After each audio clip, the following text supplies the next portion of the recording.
It's been a minute, so let's do another question makeover. This one was on LinkedIn. It's like one of their like social poll survey options, but of note, it was done by the company Qualtrics. If you don't know Qualtrics is like kind of a big deal in the survey industry. And like full disclosure, Qualtrics is actually my favorite survey platform by far. I've been using it since I was in graduate school, so like I think I did my first Qualtrics survey in 2012, so like for over 10 years, and like obsessed, love Qualtrics. Do not love this question though. When was the last time you were asked about your well-being at work? Within the last week? Within the last month? Within the last quarter? Probably a year or more.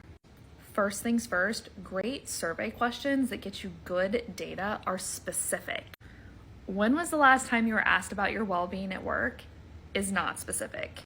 Do you care if my coworkers ask me? Do you care if like my coworkers who are also my friends ask me? Do you care if someone who's like my supervisor in a leadership position asked me? That would be helpful context.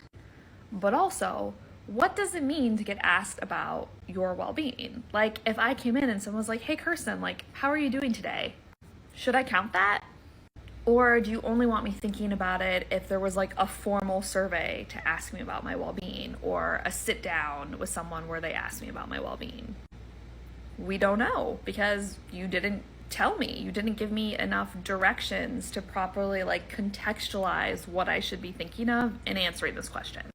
So these like 1,466 people who voted, what the heck were they thinking of when they answered this? No idea. And if you have no idea about what people were thinking about when they answered your question, it's definitely not a good question. Let's also take a little peek at these answer categories. We've talked about this before, probably will talk about it again. You don't want your answer categories to overlap. What do I mean overlap? I mean, none of these should, in this case, we're talking about time, should cover the same period of time.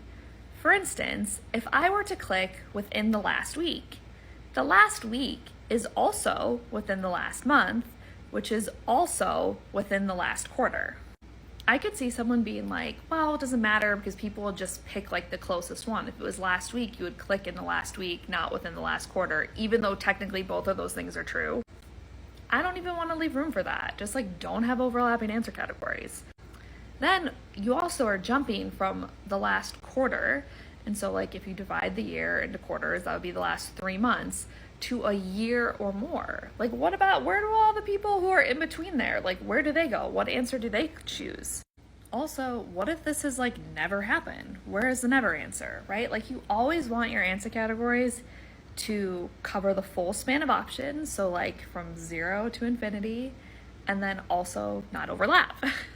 So I was thinking about how I would rewrite this, and I was like, gosh, this is actually kind of complicated to think about. And I'm curious, like, why does Qualtrics want to know the last time someone asked you? I think if I was to go through this like type of questioning, I would actually just ask like, how often does a coworker ask you about your well-being at work?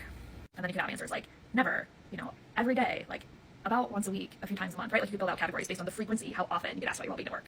You would have to define what it means to be asked about your well-being. So you might put in parentheses like, for example, they ask you how your day is going, right? Or if this was going the more formal route, you might say like, how often does leadership survey you about your well-being, right? Like you can see there are like infinite possibilities here for how you could structure this question and rewrite it to be a better question, but they all depend on what the heck is it that Qualtrics in this case wants to learn from this question.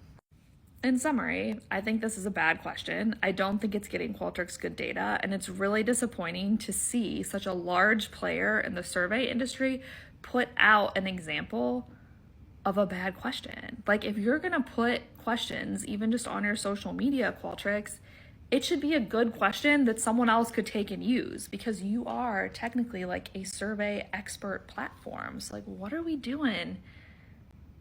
Like modeling bad survey practices?